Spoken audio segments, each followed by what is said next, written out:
Tea Biz Podcast delivers tea news that you need to know. A recap of the week's major headlines with commentary and cultural trends hosted by Dan Bolton. It is the voice of origin for tea professionals and enthusiasts worldwide. Tea nourishes and inspires. It is an ancient plant-based medicine that heals and energizes the body while it soothes the mind. Transforming the leaf requires a fusion of artistry, craftsmanship, and commerce. The tea trade is fundamentally local, yet exerts a global influence, generating $260 billion in sales and employing millions to enhance the well-being of all. Hello, everyone. Here are this week's headlines. Brutal tariffs disrupt global trade norms. A study recommends Pakistan pursue a local tea revolution. And Wagh Bakri is once again named India's most trusted tea brand. Plus, tea advances from the ground up. The United Nations Industrial Development Organization announced on March 25th the first of 5 lighthouse demonstration projects funded by the UK's Accelerate to Demonstrate.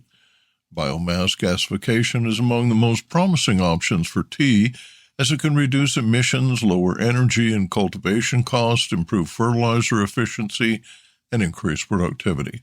The Kenya project, led by Compact Syngas Solutions and supported by Co-REGEN-Supivaa and the International Institute of Tropical Agriculture, utilizes technology critical to greening the tea industry and documenting a scalable path for industrial decarbonization.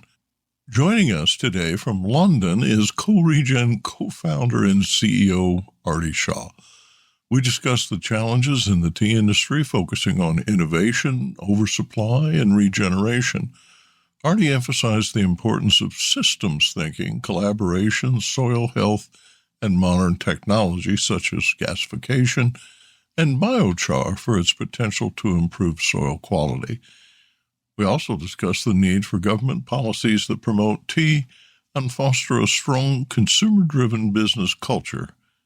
More in a minute, but first, this important message. What happens when businesses along the tea supply chain get together and support women and children in tea communities? The Mother and Child-Friendly Seal for Responsible Business is creating long-term positive impacts, making your cup of Ceylon tea all the sweeter. Learn more at srilanka-motherandchildseal.org.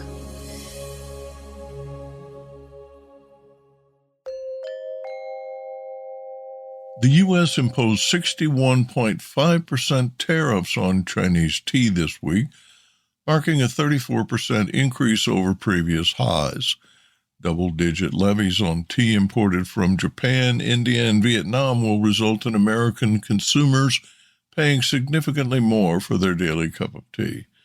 China, India, and Japan shipped 70,000 metric tons of tea to the U.S. in 2024, collectively accounting for 53% of the country's tea imports. Every business globally will now incur a 10% duty on products shipped to the U.S. Higher tariffs in the mid-20s were applied to 60 nations. 25 of the world's top tea trading nations and every major tea re-exporter are on that list.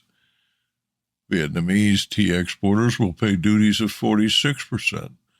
Sri Lanka will pay 44%. Thailand 36%. And Taiwan 32%. Switzerland faces 32% tariffs on shipments of Nestea, as well as bagged and loose-leaf teas. India, a country that imposes a 128% combination of taxes, tariffs, and fees on imported tea, will face 27% U.S. tariffs. South Korea faces a 26% tariff. European Union member countries, including Germany, France, Belgium, and the Netherlands, will be subject to a 20% tariff. Tariffs on UK tea were set at 10%. Argentina will also incur the 10% minimum. Canadian tea sellers who comply with the USMCA trade agreement were spared, one of the few products globally to remain duty-free. quote, Prime Minister Carney has not yet announced what Canada's response will be to the tariffs imposed on Canada. That is expected in the next day or two, end quote, writes Shabnam Weber, president of the Tea and Herbal Association of Canada. Weber said she has asked that Canadian tariffs on imports of U.S. tea, herbs, and extracts be removed from the country's retaliatory tariff lists.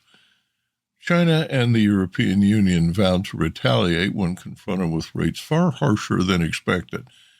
More than 20% of EU exports end up in the U.S., but only 8.3% of China's exports are shipped to the U.S. U.S. Treasury Secretary Scott Bessent said retaliation would result in further increases. Stock market indexes plunged globally, reflecting investor concerns that tariffs will add to inflation and reduce corporate profits. Economists warn that tariffs will increase the cost of imported goods. The New York Times reports that, quote, the sharp reaction suggests that the scale and scope of the tariffs had come as a surprise to investors, end quote. Rather than unraveling globalization, countries reeling from economic warfare are redirecting trade flows among themselves. Business Insight. As the new rates take effect, American tea lovers who paid $15 for a 250-gram pouch of tea shipped from Vietnam last week will now pay $21.90, which includes an additional $6.90 in duties. The same 250-gram pouch of tea from China will cost $24.25, including $9.23 in duties. Retailers and wholesalers may absorb the 10% tariffs imposed on most countries, but with duties ranging from 20 to 60%, they are more likely to pass the cost along to consumers, potentially slowing the economy and even triggering a recession. TBiz correspondent Rupak Goswami filed this report on Pakistan, one of the world's largest tea consumers. It finds itself at a crossroads. Despite its deep-rooted tea culture, the country remains heavily reliant on imports, consuming approximately 360 million kilograms of tea in 2023, valued at $535 million. As economic pressures mount and foreign exchange reserves dwindle, a fundamental question has arose. Can Pakistan cultivate enough tea domestically to reduce its dependency on international suppliers? Pakistan has experimented with tea cultivation for decades, but efforts to scale up production have been limited. A study conducted by Noman Antique of the International Institute of Islamic Economics at the International Islamic University in Islamabad suggests that strong policy framework combined with research and development is necessary to jumpstart local tea production. Planting regions like Munsara and Hazara could meet Pakistan's growing tea demand, stabilize its economy, and reduce its global debt, ensuring long-term agriculture and economic stability. Quote, Hazara, Abbottabad, and Munsara show great potential for tea cultivation due to their favorable climate. Expanding domestic tea production can be achieved through government incentives, research in disease-resistant tea plants, farmer training, and private sector involvement, end quote, told TBiz. Local production was 15,000 metric tons in 2022 and 23, primarily in Munsara and Hazara. The study notes that although climatic conditions are ideal for tea farming, the sector is hindered by small land holdings, poverty, and a lack of government incentives. To tap its full potential, experts suggest expanding tea cultivation across 150,000 acres in Munsara and Swat districts. Quote, achieving this would require a comprehensive policy framework that includes the distribution of quality nurseries, fertilizers, tea processing units, and improved irrigation systems. Moreover, educating farmers on modern water management techniques and efficient use of resources would be crucial for boosting productivity, end quote, according to the study. Noman emphasized that by focusing more on domestic production, Pakistan can reduce its international debt, stabilize its economy, and become self-sufficient in tea production. Quote, in addition to supporting the agricultural industry, this change will enhance the country's long-term economic stability, end quote, the study concludes. Wagh Bakri has, for the fourth year, ranked first in loyalty and trust among India's tea brands, according to market research firm Trust Research Advisory. TRA ranked the 133-year-old firm second among beverages in the food and beverage category and first among tea brands, topping Tata, Lipton, and Gurnard tea.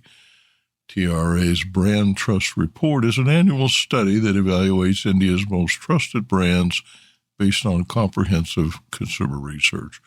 This marks the fourth consecutive year the company ranked first in its category among more than 1,000 Indian brands. CEO Sanjay Singhal expressed gratitude for the honor, saying, quote, trust is at the heart of everything we do at Wagh Bakri. For over a century, we have been committed to delivering the finest quality tea, and this recognition reaffirms the faith that crores of customers place in us. End quote. Founded in 1892 in South Africa, the family-owned company is a year older than Lipton. Sri Narandas Desai relocated his brand in Gujarat in 1919, where it quickly spread through the populous north and central states of Punjab, Delhi, and Maharashtra. The tea was a favorite of Mahatma Gandhi, who befriended Desai in Africa. Desai's three sons expanded the business, which has operated as a bulk producer until 1980, when the company began packaging tea. The tea is now sold in 60 countries and 24 Indian states. Paras Desai, executive director, oversees 53 tea lounges with plans to, quote, serve quality tea in every corner of the world through retail and quick-service restaurant formats, end quote. The global market is growing at a rate of 10% per year, and authentic chai is in high demand, he says. Revenue was $268 million in 2024. The company employs 1,063 workers and produces 58 million kilos of tea annually. Business Insight. Even the most seasoned marketers believe that trust is a very stable factor in a brand's achievement. However, nothing could be further from the reality, says TRA CEO N. Chundramouli.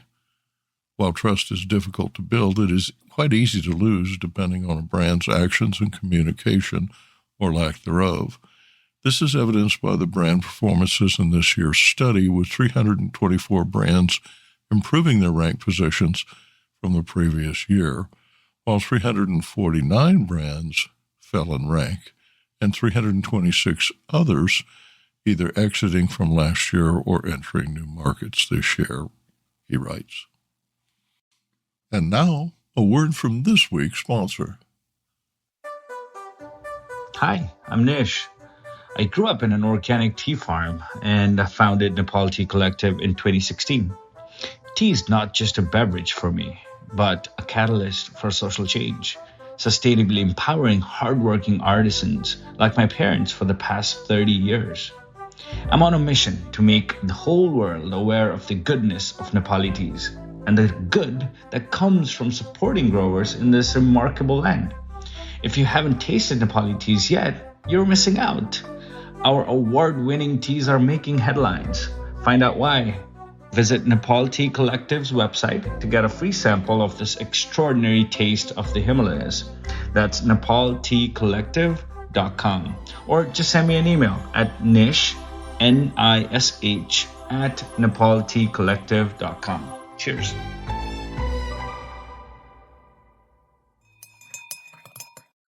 The United Nations Industrial Development Organization announced on March 25th the first of 5 lighthouse demonstration projects funded by the UK's Accelerate to Demonstrate. Biomass gasification is among the most promising options for tea, as it can reduce emissions, lower energy and cultivation costs, improve fertilizer efficiency, and increase productivity. The Kenya project, led by Compact Syngas Solutions and supported by Co-REGEN-Supivaa and the International Institute of Tropical Agriculture, utilizes technology critical to greening the tea industry and documenting a scalable path for industrial decarbonization. Joining us today from London is Co-REGEN co-founder and CEO Aarti Shah. We discuss the challenges in the tea industry, focusing on innovation, oversupply, and regeneration. Aarti emphasized the importance of systems thinking, collaboration, soil health, and modern technology such as gasification and biochar for its potential to improve soil quality. We also discuss the need for government policies that promote tea and foster a strong consumer-driven business culture.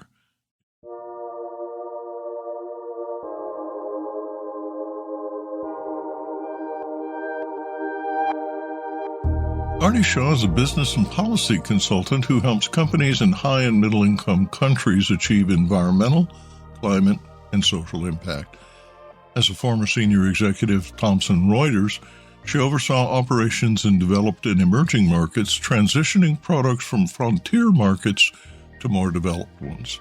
She is a visionary leader with the skills of a CEO and managing director.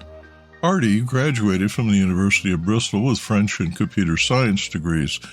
She serves as the board chair of Third Horizon Earth and consults part-time for the International Institute of Tropical Agriculture. It's a pleasure to have you on the program, Aarti. Thank you, Dan, for inviting me. I, by the way, am a huge fan of yours, so it's a privilege to be on your podcast. The decolonialization of tea is well advanced, but it is also clear that revenue from specialty tea is insufficient to sustain an industry comprised mainly of small and mid-sized farms. Somewhere between monoculture and monopoly, there must be a business model that allows the tea industry to profit while paying living wages with enough left over to invest in addressing serious threats such as climate change. Will you offer listeners an overview from the ground up? Well, first of all, I agree that there has to be a spectrum, right? And both from a producer and a consumer perspective, if you want to be producing a reliable, perhaps sort of homogeneous product at a certain price point, or you also want to have producers who are looking at the complexity of a tea, Camellia sinensis based drink. I think there's room for it all. I agree that it shouldn't be either or, but I think regardless of how it is produced and what is produced, I think we do need to start addressing the fundamentals.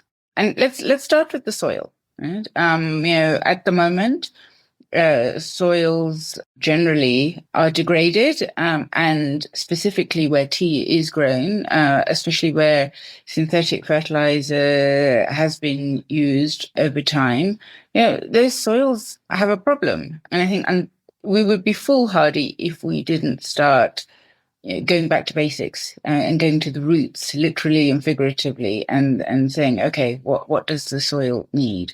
I do think also that where the processing of tea is concerned, I see that as a huge opportunity to rethink how power and heat are generated and utilized. And when people say, yes, let's make the 19th century boilers more efficient, I will push back on that very strongly to say, why in the global south should we continue to use incineration when we have the likes of Diageo announcing that a Guinness brewery in Dublin will be migrating to heat pumps, right? Yes, I understand that power is still very expensive and unreliable in a lot of these tea producing countries, but shouldn't that be part of the roadmap?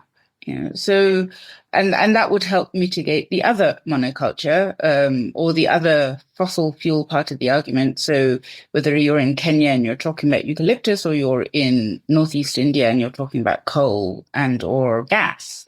So I really would like to see everybody along the supply chain really to question their own assumptions about what's working and say, we've got these modern technologies, let's use them.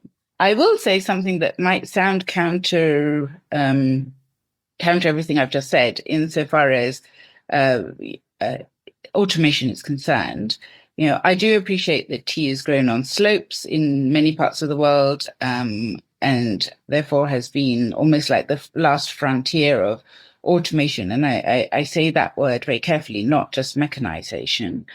I do think that, it is a plant and that, requires respect, and not just sort of tearing the leaf off just because a thumping great machine can go through the bushes and tear off leaves. At the same time, unless we bring about intelligent automation, the average age of a Kenyan tea farmer is already 65. I'll be talking to you in 5 years' time, and goodness knows what the average age will be by then. And so, again, I do think that when we say, yes, we need to attract young people into agriculture, we need to think very carefully about how we're going to attract them. If you go to a Kenyan tea farm, you may well see somebody using a panga or a machete, or possibly handheld shears, which are motorized. And at the same time, we're working with a company in India which is developing a robot to do both picking of the tea leaf. We are looking at using agrobotics is for pruning. And so whether it's a single level of pruning, as I have typically seen in Kenya today, or the 3 levels of pruning that you might have in a place like Assam, I think what we have to be thinking about is, where do we use technology in a way that creates multiples of benefits, one of which is shared prosperity. I'm not here to change what is agronomically the best practice. What I am here to change is, how do we make that practice more efficient? As I said, attract young people. And in the case of what we're trying to do, we're not just talking about pruning. We're talking about actually putting in the biochar in the soil at the same time, because we actually have access to the soil while pruning is happening. So I do think that it goes back to, what problem do we want to solve? Well, speeding up pruning would be great. Doing it in such a way that it is, that we're able to use the pruning resources for the gasifier, which we can come onto, and then applying the biochar in the soil, and then covering the soil with shaved prunings. It's sort of win-win. We're making maximum use of all the natural resources, and it happens to be a robot that's doing it. I'm so glad you brought up biochar. I've been championing that since the early 2000s. When you talk about improving the soil, you're using modern technology and a fundamental analysis of the soil to understand what's depleted and how to make the soil more alive and enriched. I like biochar because it's a home for little bugs and all the bacteria to live, but I don't see widespread use of it. Why is there not as much biochar in tea as there could be? Well, I think generally, from what I've understood, there seems to be less research in tea full stop than other crops. I think specifically where biochar is concerned, we've been working very closely in Kenya with TRICAS, the Tea Research Institute of the Chinese Academy for Agricultural Sciences, and their Kenyan counterparts, so the Kenya's Tea Research Institute.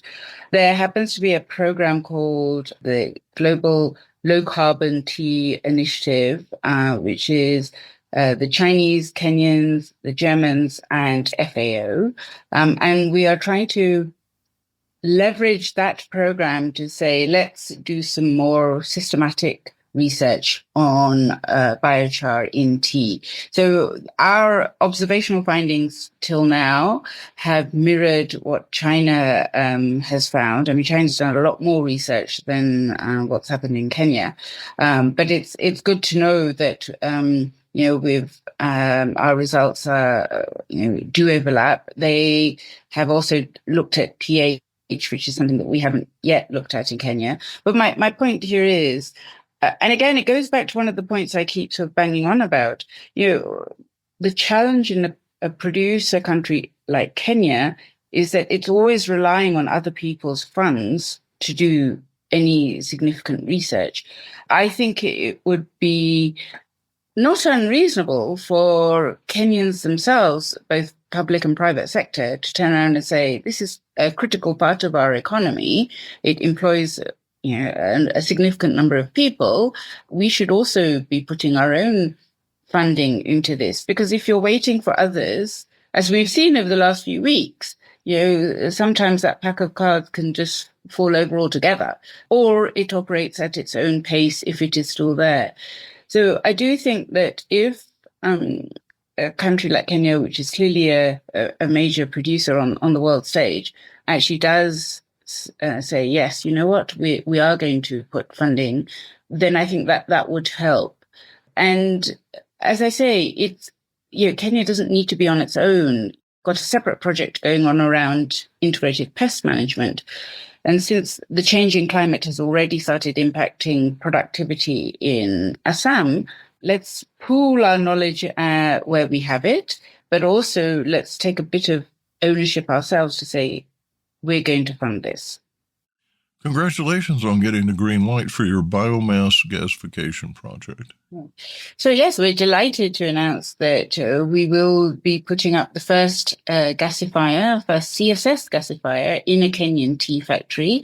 It's a 3-year project which is being funded by UNIDO, the United Nations Industrial Development Organization.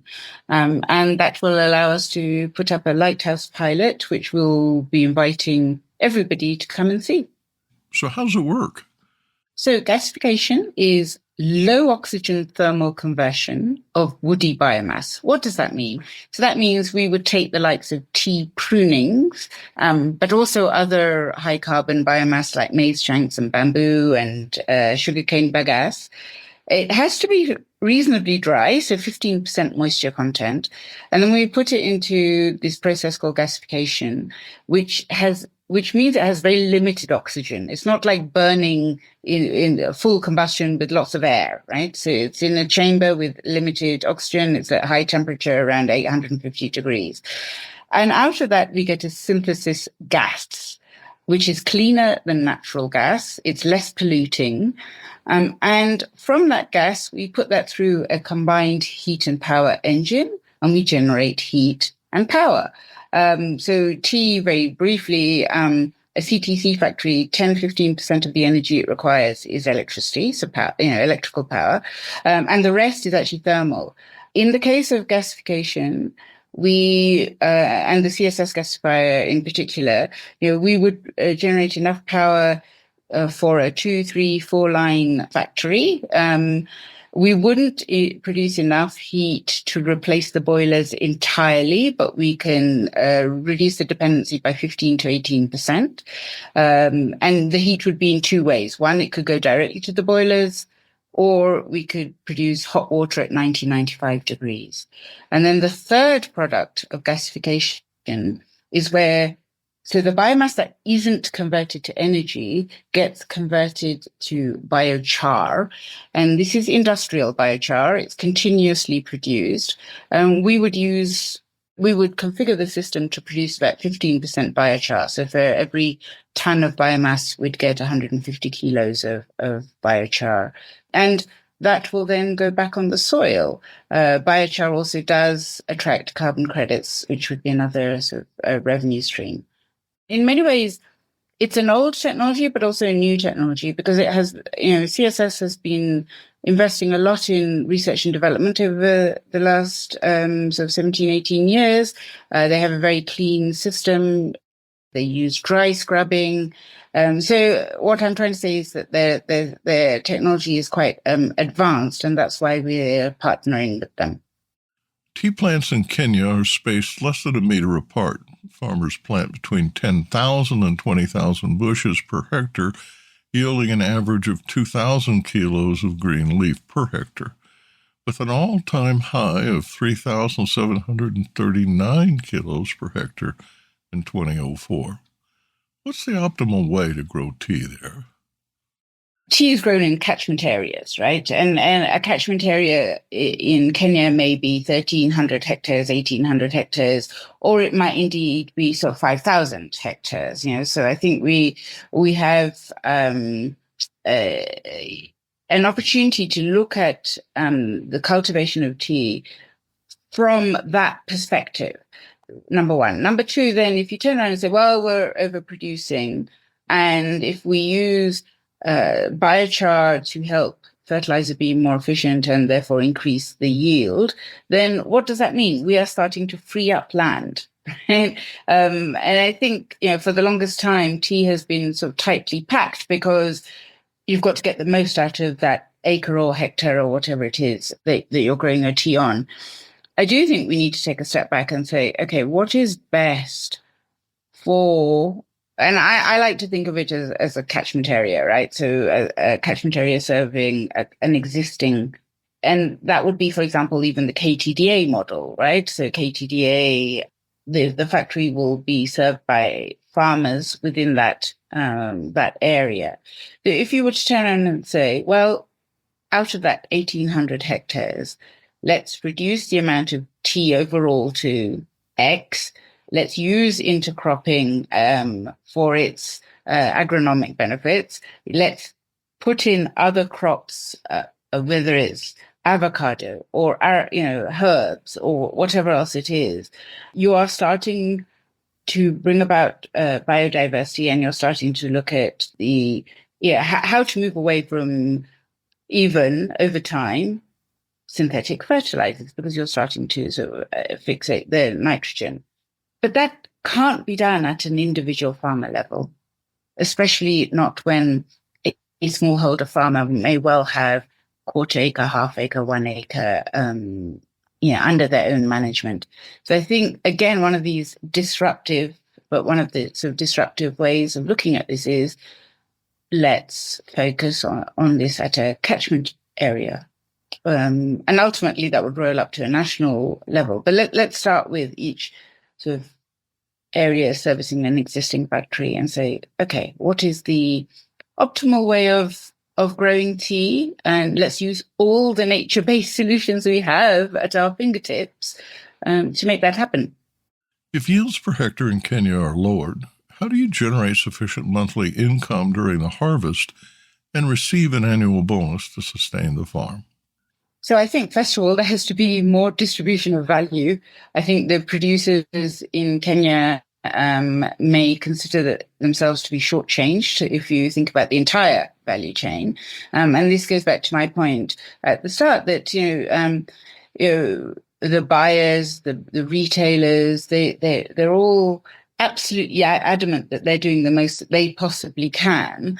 Well, if that were the case, then people, the consumers, wherever they are in the world, should perhaps start accepting that they need to pay more for their tea and more for food generally. I think for a very long time, food has been incredibly cheap. We haven't put a value to nature, to the environment, to the soil, to the water.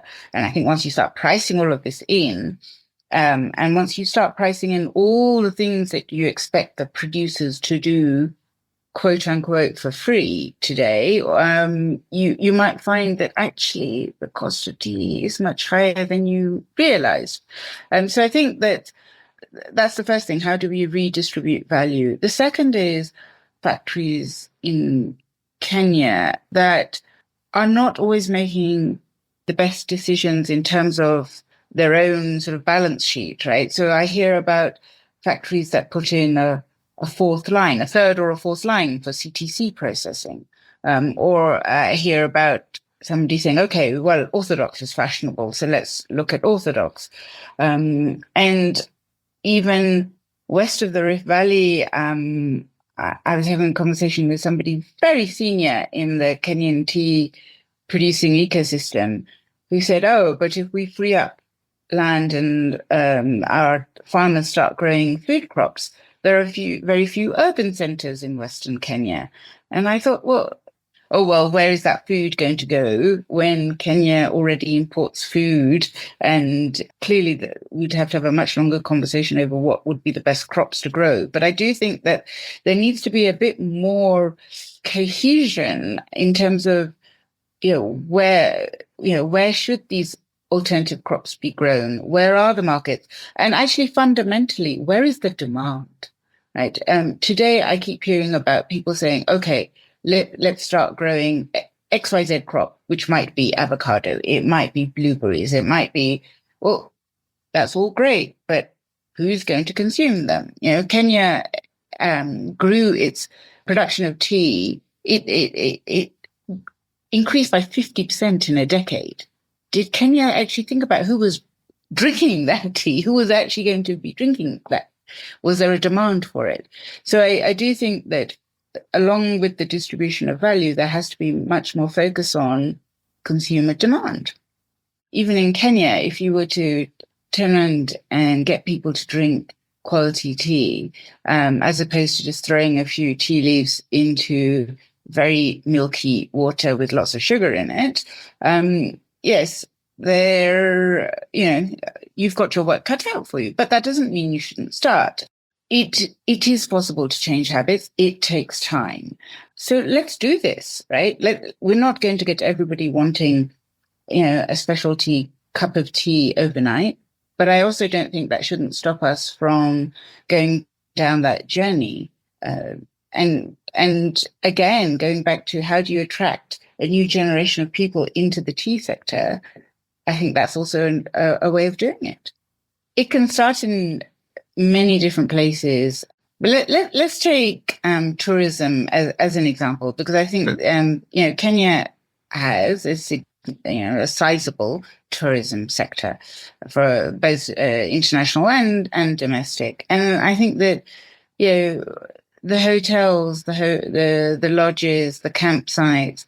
I mean, that for me would be a fantastic place to not just to serve tea at breakfast and lunch and in between, but bring about this whole experience around tea and introduce tea tasting where the visitors are, right? And that wouldn't be so very hard to do. I mean, I think if you invest in having a tea sommelier, somebody who really understands the tea that they're serving, let's also accept that there is room for it all. I think promoting and serving some of the best Kenyan teas should absolutely be encouraged.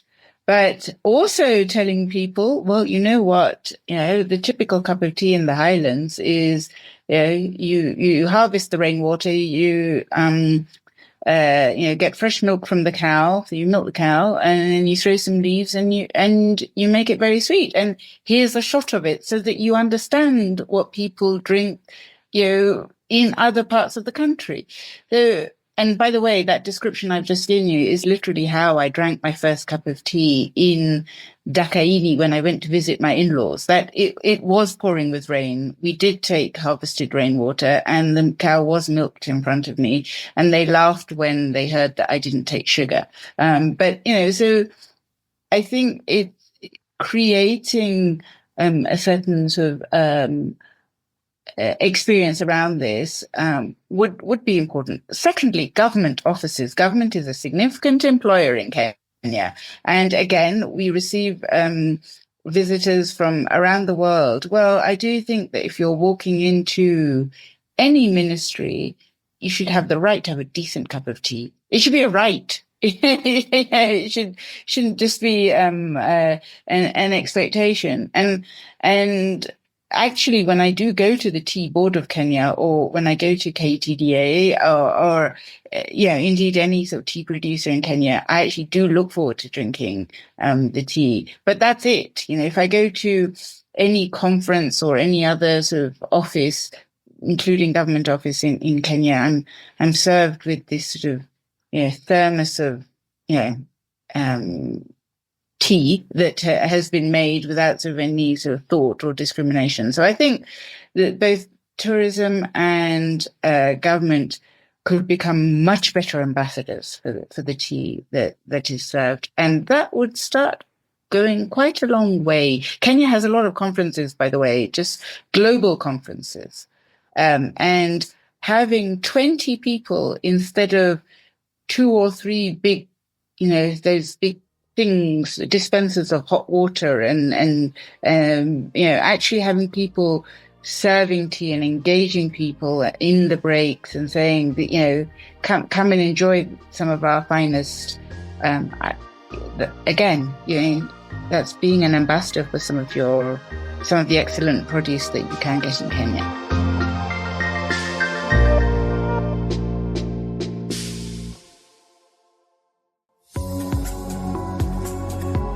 Intrigued by what you heard in today's podcast? Would you like to learn more from our global network of Tea-Biz journalists and tea experts? Remember to visit the Tea-Biz website for more comprehensive coverage. That's www.t-biz.com.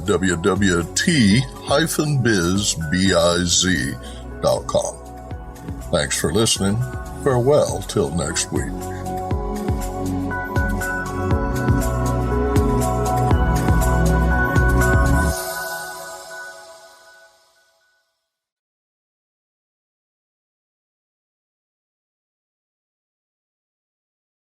Produced by Adavita Studios. Connect your voice to the world.